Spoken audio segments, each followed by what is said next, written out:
In the last class, we were discussing about the epic age of Hindu tradition. And we have seen that in this particular time, there were two great epics which were written. And the first one was Mahabharata. And this epic was written in 4000 BCE. And one other epic which was written before that, and that is Ramayana. So these two epics are related to the story of Krishna, the king Dhritarashtra and his sons, and they're fighting with the sons of his younger brother Pandu. And Ramayana is the story which revolves around the life of Lord Rama and his life, critical life, and also the story of his wife Sita. So these two epics are very great epics, and they have a lot of things which are very important for learning a healthy society, for being a good person, and also how we can elevate ourselves to the higher level of spirituality. So all these type of things can be learned through these two epics. Now we would see that there were some more important texts were written in this epic age, or that those texts have been identified or recognized as Shastras. And they are very important from social, legal, and ethical point of view. You can see so many social regulations, rules and regulations, legal rules and regulations, and ethical rules and regulations, which have been laid down in these particular texts, which are known as Shastra. This was also a time for creative turmoil with challenges to the Vedic and Brahmanic authority from materialism, Buddhism, and Jainism. So in this period, you will find that there is so much debates among the scholars of these different traditions with each other to defend their own philosophy and to answer why they are following such kind of a particular way of living and rituals and philosophical ideas. So this is very transitional time where in which you could see that there are so many challenges. There were so many challenges to the Vedic or Brahmanic cult for defending their own philosophy, religion, and customs. The epic age reveals particular patterns of philosophical articulation, and the Vedic age demonstrates a rather rudimentary level of discussions. So in this particular age, you will see that they are trying to present the philosophical articulation of the teachings of the Vedas, which we find in the Vedic age. And the Vedic age is a kind of rudimentary level of discussion, having rudimentary level of discussions of the things, and just you have to believe in them, and there is no logic, no reasoning why they are following such kind of rituals. So that was the way of presenting the things in the Vedic age, in the Vedas.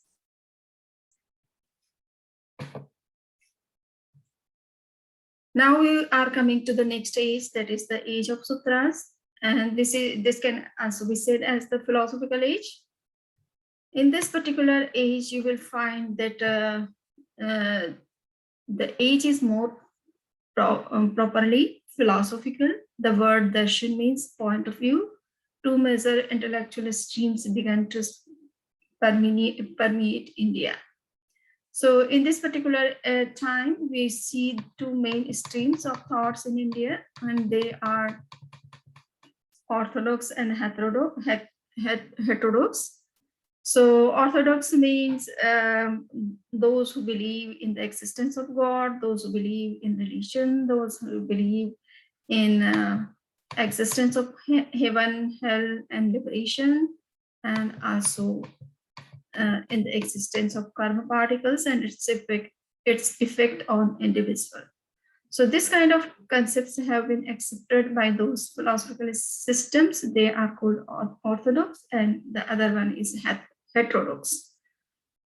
This is called the age of sutras because the systematization of the Vedic ideas occurs through the composition of sutras, short sayings.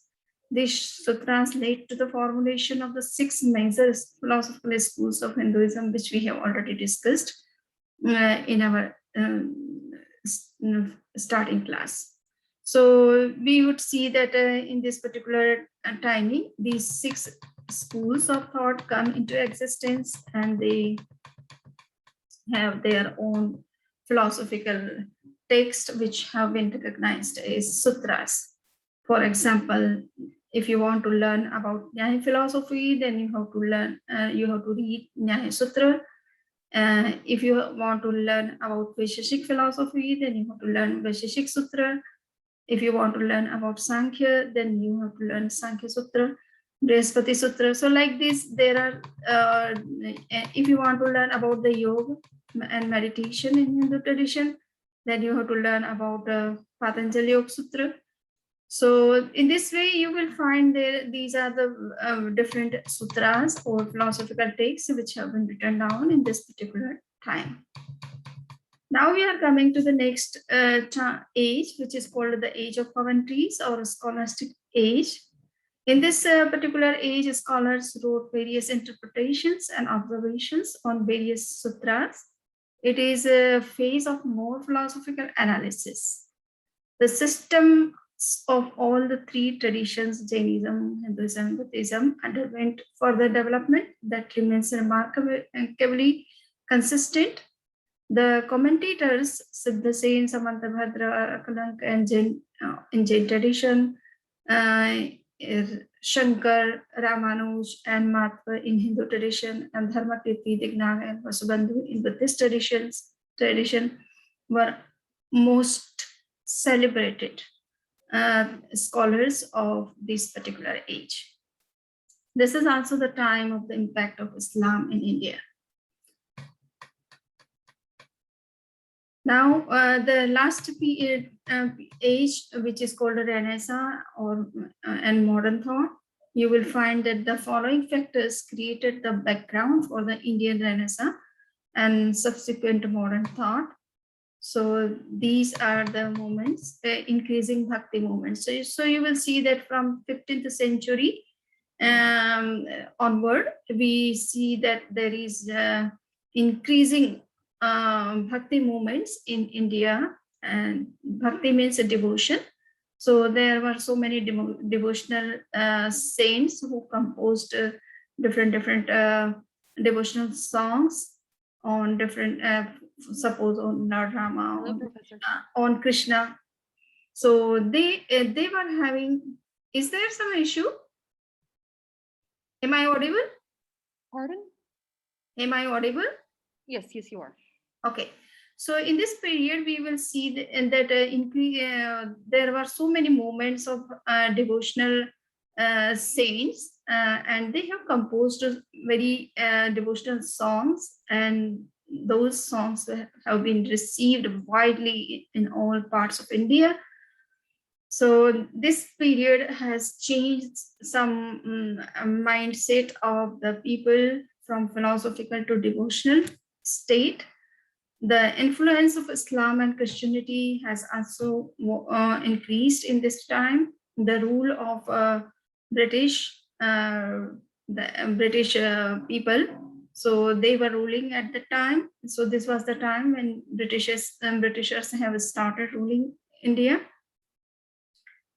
Increasing modernization, especially in science. So development of science has also started, and a growing sense of nationalism. So these ideas have affected the mindset, the philosophical mindset, or religious mindset of India, and you will see some modern thinking in this period.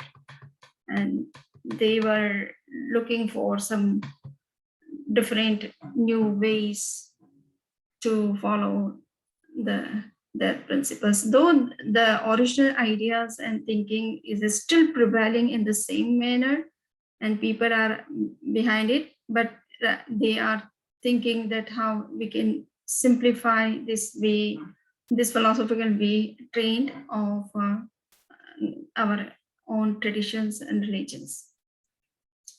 Now we are coming to the next point, that is next topic, that is the concept of reality, which we have to discuss. What reality is in Hindu perspective, because all religious practices or philosophical discourses, they all depend on the concept of reality. So reality, it must be first of all clear, then only we can understand that why we are following such kind of rituals or religious practices or spiritual practices or values or ideas. So really, what reality is, that is the main topic of discussion in this chapter. So now we would see that Indian religions are deeply rooted in their metaphysical assumptions, and metaphysics deals with the nature of being, beings, and the relation to the ultimate reality. So the principal questions appear in the field of metaphysics are: what is real? What is the ultimate reality? Are there degrees of reality? What is distinction between reality and appearance?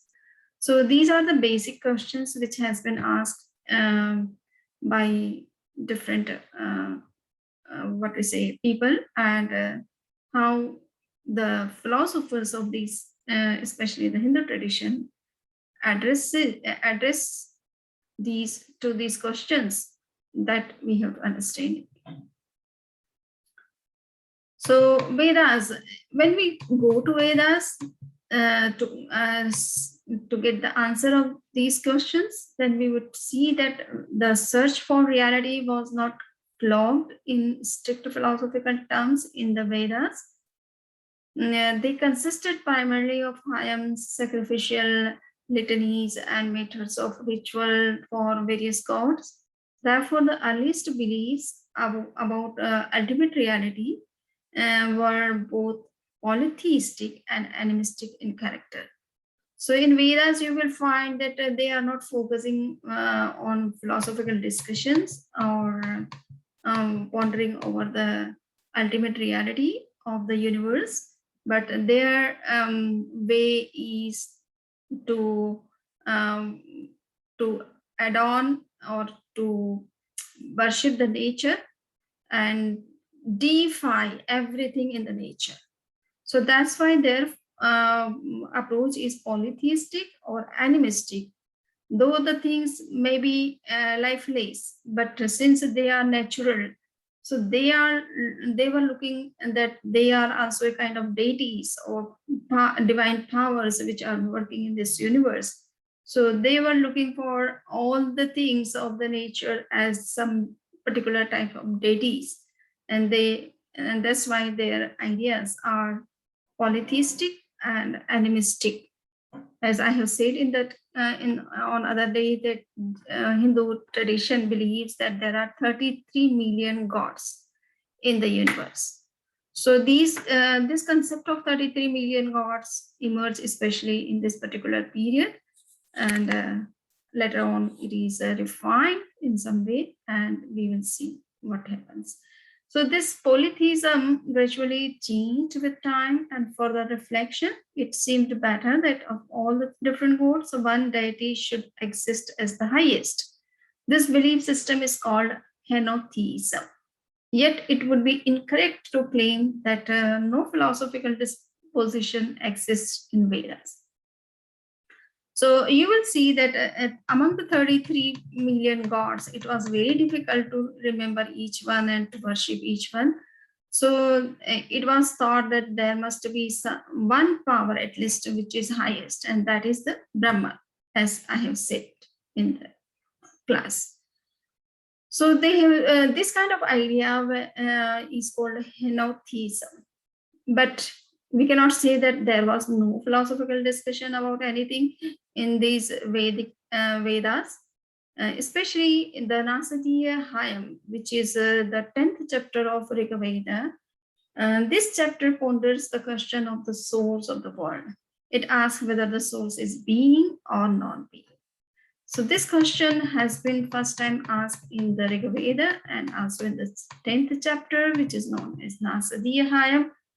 And in this chapter, one sage is pondering or reflecting on this particular query, that whether the original source of the universe is being or non-being. It is coming out of zero, or it is there was something before out of which the whole universe is coming into existence. So that was the first question which was asked in Rig Veda.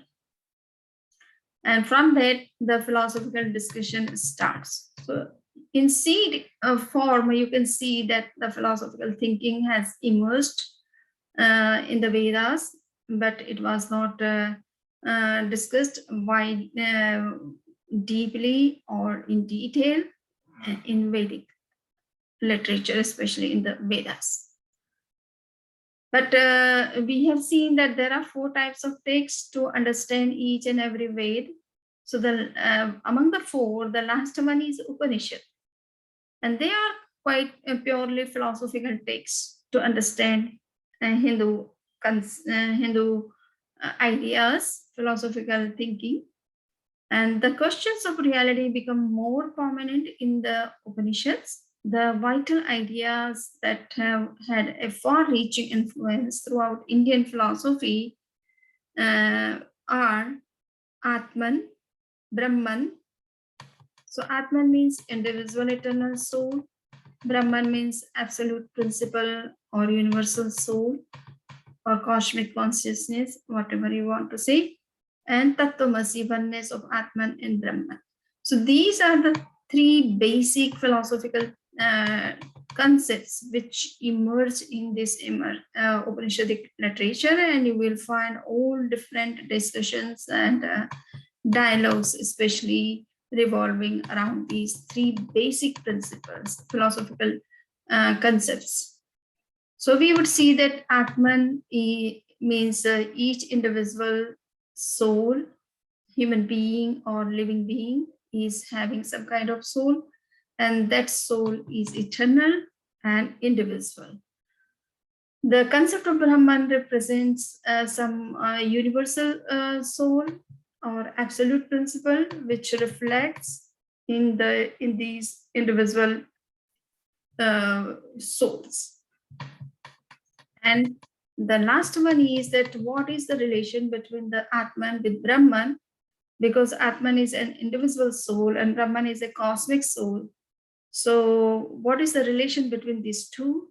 Then we would see that in Upanishadic literature, we find that all the rishis, they conclude on this point after a long discussion, that Atman, the individual self or soul, is not separate from the cosmic soul. It is the part of the cosmic soul. So in this way, they say that what the individual is, the same is the Brahman. It means the individual is the part of the Brahman and has no separate independent existence. So in this way, they see that Atman and Brahman both are same. But whenever Brahman wants to reflect in the world, in the form of the world, it reflects in all its different individual parts, manifests itself in those parts. So these parts are ultimately the parts of Brahman, that is the ultimate reality. So they are the parts of that ultimate Brahman, and not having no separate independent existence in that way.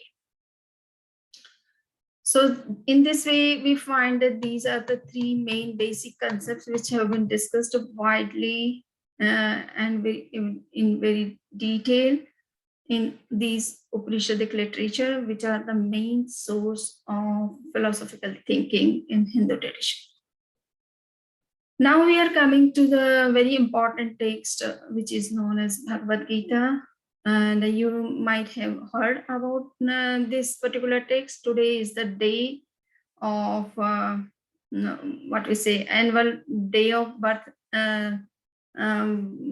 what we say, birth ceremony of Lord Krishna, who spoke this particular text, that is Bhagavad Gita. And this is the text which has been accepted in all different Hindu traditions unanimously. It is being read widely in all Indian and Western philosophical departments of the universities. And whenever you listen to any Hindu scholars, he mostly refers to some of the text or verses from this particular text. This is the text which gives solution to all different problems of human being, and that's why most of the people would like to read this particular text. So it is available on internet in different versions. You can get good versions on internet and can start learning and listening to this particular text. Now the texts are available even in audible form. So you can, in audio form, so you can easily listen to those audios of the Bhagavad Gita and can see that what kind of content has been given in this. So Bhagavad Gita combines the essence of teachings from the Vedas and Upanishads, and literally Bhagavad Gita means sung by the Lord. It is a kind of song or poem which was sung by the Lord Krishna. It takes place on the eve of the war Mahabharata. Gita addresses the question of reality in the following ways. All is being and Brahman is being.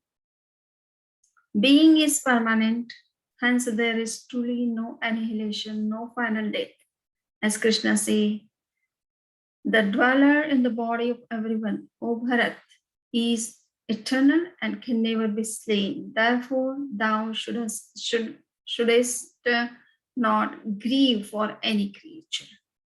So as I have said when I was showing you the serial of Mahabharata war, and you have seen that Lord Krishna was situated in between the two groups who were ready to fight with each other. And during that time, he said that the soul is eternal, it never dies. And so he was telling to his devotee Arjun, who was a great warrior, that you should not grieve for any creature, that you are going to kill them. They are already destined, and in spite of being killed in the war, their soul will always be there. So, and it will always survive even after death. So don't be worry of killing them, because they are unjust to all of you. And for social justice, you have no other option than to fight with them for your rights. So in this particular text, you will see that he says that everything is being and Brahman is being. It means that Brahman is the ultimate reality, which is reflecting in different forms or different living beings in the world. Being being is always permanent. It never gets destroyed by any means. And therefore, there is no complete or annihilation in absolute sense. There is no final death. We are dying only for the time being and taking new birth after death. So there is no final death. No one dies even after death. Okay. So these are the ideas in which we show that the soul is eternal. It remains permanent. It survives all the times in one way, in one form or another. It never dies. There are three aspects of ultimate principle: Brahman, Brahma, Vishnu, and Shiva. So Brahman and Brahma, these are two different concepts. Okay, so Brahman is the ultimate source of the universe, and Brahma is also coming out of him. Vishnu is also coming out of him, and Shiva is also coming out of him. So Brahma creates the universe, the human beings, and Vishnu sustains the universe, and Shiva destroys whenever he finds that there is moral degradation, there is corruption. Now the earth should not continue in this way for a long time. Then he comes and destroys everything. And after this destruction, new civilization starts with time. So Brahma is the underlying creative principle of reality. Vishnu represents the aspect which proceeds to nourish and sustain the world, and Shiva represents the destructive principle of reality. It is transformative in nature. By destroying the old, it clears a path for a new to emerge. From death, new life results. So in this way, these three deities, which are superior in comparison to 33 other gods, 33 million gods, but they represent three things. One is creation, other one is sustenance, and the third one is destruction. So they represent three aspects of reality, ultimate reality. That ultimate reality has these three attributes. Now we would see that what philosophical schools thought about the ultimate reality. So we would see that there are six main schools of thought in Hindu tradition. The first two are known as Vaisheshik and Nyaya, or sometimes say Nyaya and Vaisheshik. They are known as brother philosophies because they have very similar ideas, similar concepts, and sometimes same philosophy with slight differences. So that's why they are known as brother philosophies. We would see that these two philosophies regard that there are 9 substances together constitute the universe. Since atoms are indestructible in nature, there is no real annihilation in the literal sense. And they say that all the elements of the universe, they are coming out of atoms by the combination of the atoms, and atoms are indestructible, and that's why there is no annihilation, real annihilation, or annihilation in absolute sense. It is not there. So the effect is non-existent in its cause before coming into existence. The third thing which they say that any any effect which comes into existence was absent before in its cause. So that is this is a very new concept, that if we are perceiving any kind of effect or any kind of thing which is coming out of its own cause, but it was not before coming into existence in its cause. So that kind of a new concept has been given by this particular philosophy in Indian terminology. It is known as Asaphthariva. It means that the effect was non-existent in its cause before coming into being. So this is a concept, and though generally we see that if something is coming into existence from some particular cause, then it must be there in its cause. For example, if we are looking for curd, then the curd must be in the milk. If it was not in the milk before coming into existence, then how it can come out of milk? So this is the general understanding about the cause and effect relationship. But this philosophy says that curd was absent before coming into existence in its cause, and it is quite new product, new thing, which is coming into existence, and it was not before. If it was before, then there should not be any need of any process to take out the curd out of the milk. So we are making a process, and since it was not before, and we after process it is coming into existence, so it is something new and not existing before. Is it clear? Yep. Yes. Okay. But do you accept it that the effect was absent before coming into existence? It is quite new, a new product.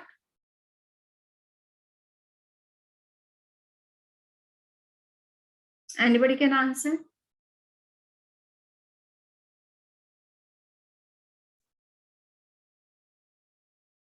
Do you think that the curd was not, or the butter was not in the milk before?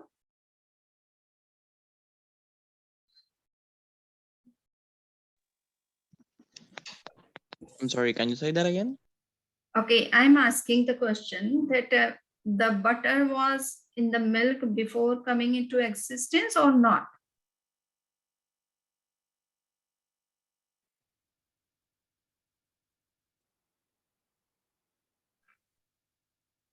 Clear?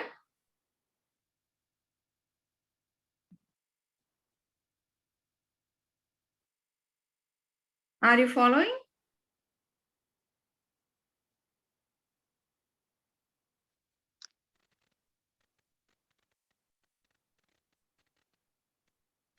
Is there some answer from you?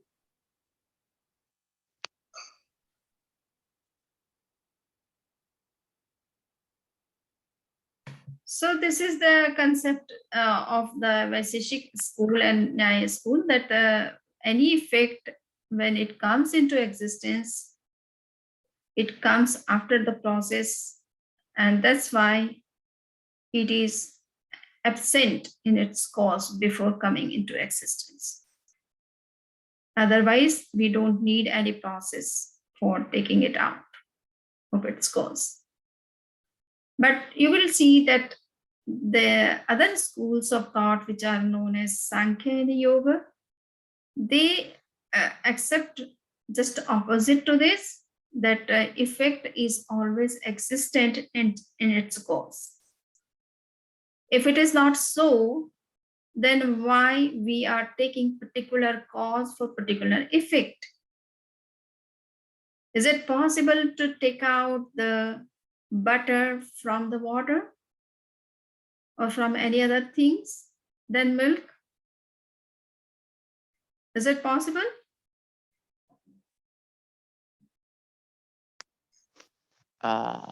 Sort of. Is it possible? Can we get butter from water or from any other elements than milk?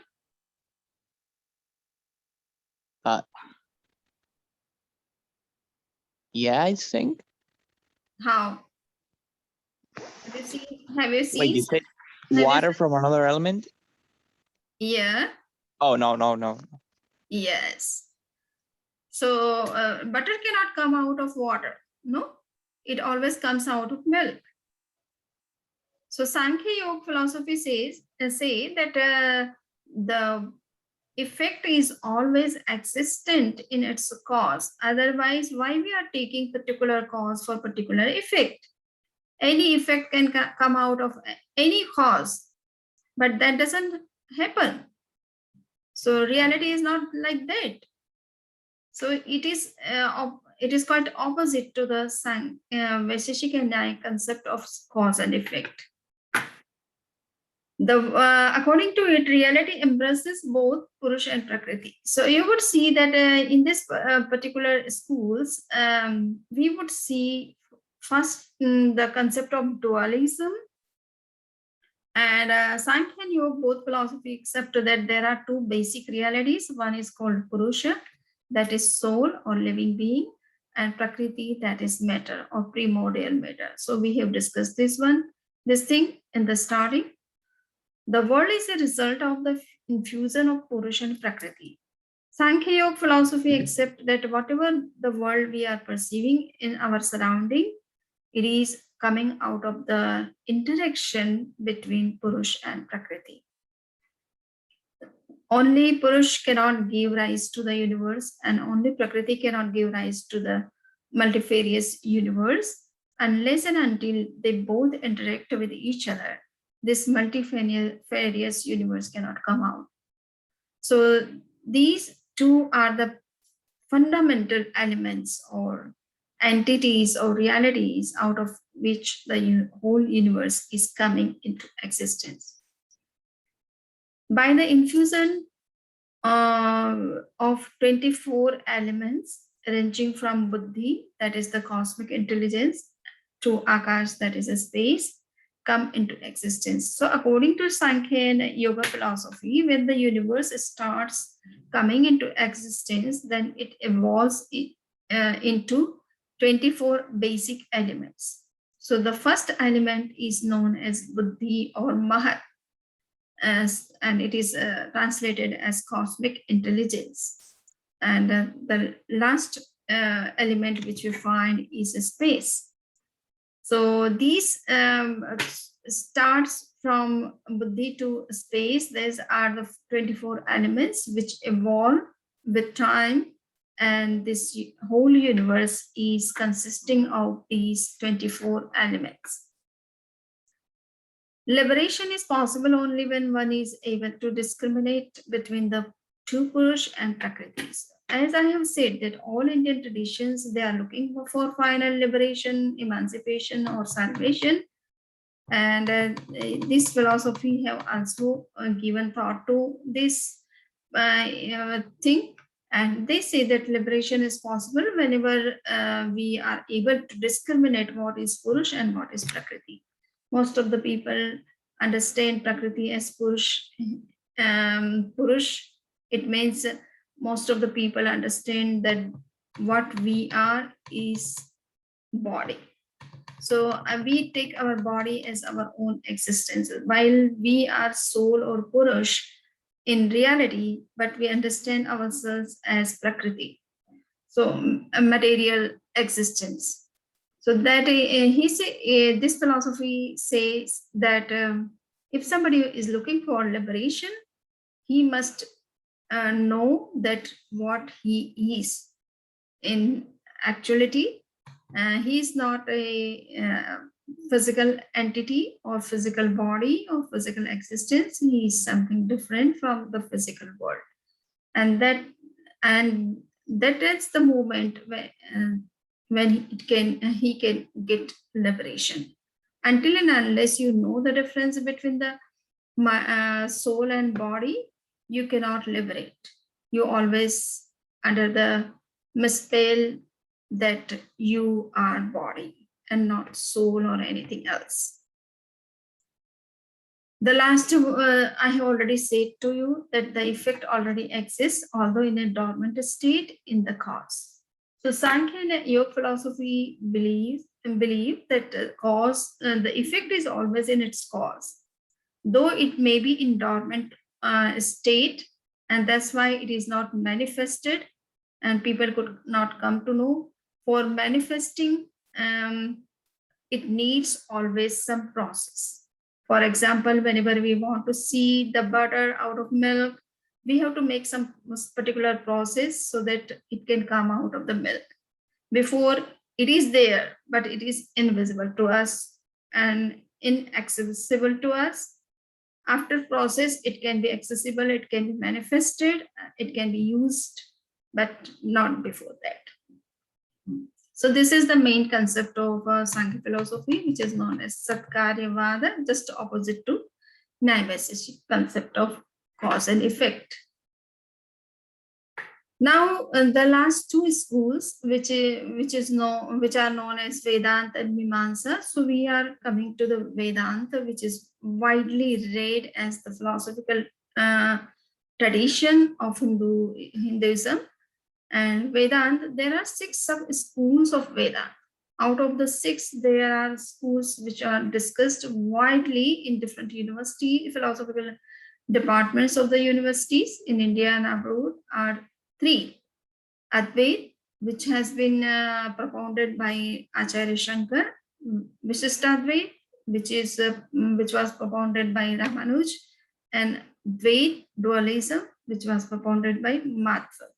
So you would see that all believe that there is ultimate one and only one ultimate reality, but how they are interpreting the ultimate reality, which is one, in a very different manner. And that's why their philosophical schools differ from each other due to that difference of interpretations. So we would see that what is Advaita Vedanta? Advaita means non-dualism or monistic philosophy. So this Advaita school strongly sustains the Upanishadic teachings of the identity of Atman and Brahman. And Badarayan, Gaudapad, Govind, and Shankar are the most influential proponents of this particular school. So you would see that in Upanishadic thinking, we find that what is Atman, what is Brahman, and what is Brahman is Atman. So there is no difference between the individual self and the universal self. So the same thinking has been carried down by this particular school of thought, that there is no difference between the individual self and the cosmic self. Both are same and one. And the individual self is only the part of the Brahman and not separate from it. Ultimately, it merges into the Brahman after final liberation.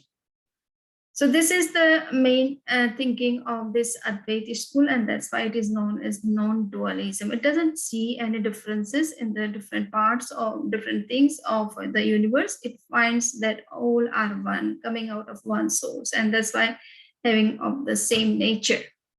So this is the way of understanding the universe or individual realities which we find in the universe. It also represents the monastic view that all reality is one substance, that is Brahman. In Gaudapad's view, the only reality is Brahman.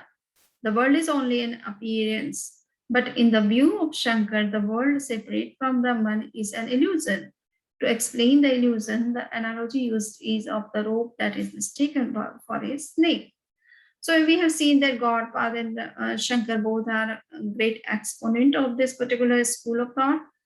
So Gaudapad sees that there is only one reality and no other.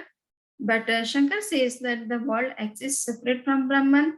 But if we are thinking that it is separate in absolute sense, so that is also a kind of our illusion.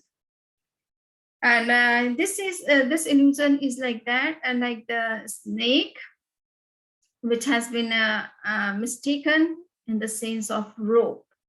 So the things are undivided, they are one, but if we are looking separate or different from each other, then it is a kind of illusion.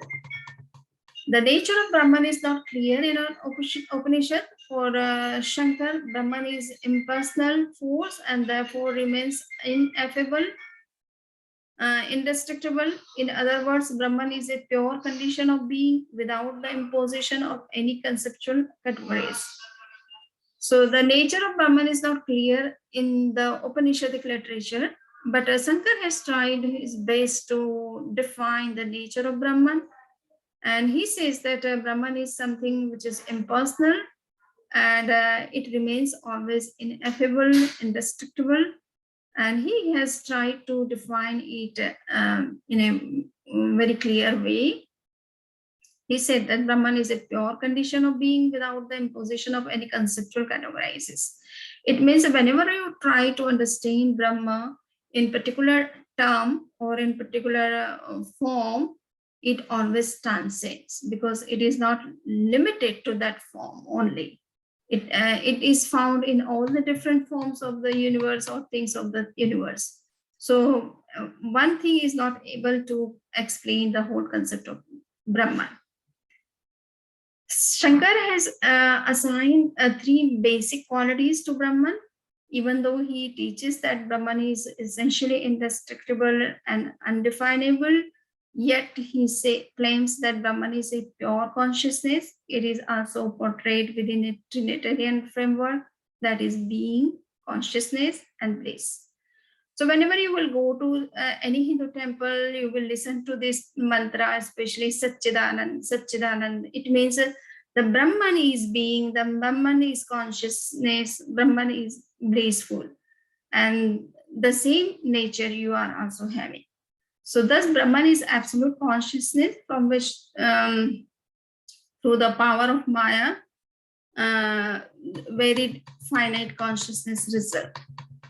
So it is the question why if Brahman is impersonal and pure, then why it manifests into, how it can be many in the form of the universe or the world. Then it is said that there is one element which is called Maya, and Maya is a kind of matter. And because due to this Maya, he reflects himself into various forms of the universe, various things of the universe, different individuals in the universe. So the Brahman is taking these different forms in the universe due to Maya, which is associated with him, which is the power of Brahman, and which creates such kind of a magic. So Maya in early Vedic teachings refer to a magical power of the gods who could easily trick humans. According to Shankar, Maya is the creative power of Brahman. Okay, so Maya generally is defined as a magical power which can trick human beings. But this Maya is a kind of a creative power. With this power, Brahman creates the multifarious universe. The essential criterion for reality is that it cannot be contradicted by any new insight, discovery, or experience. So the essential criterion for reality is that it cannot be contradicted by any new insight, discovery, or experience. So what does it mean? That the reality remains always as it is in all the times, in all the places, at all the places. So nobody can contradict by any new insight or discovery or experience. Whatever you are discovering or getting new experience, you are just uncovering the unknown aspects of the reality and not finding something new which was not before in the reality.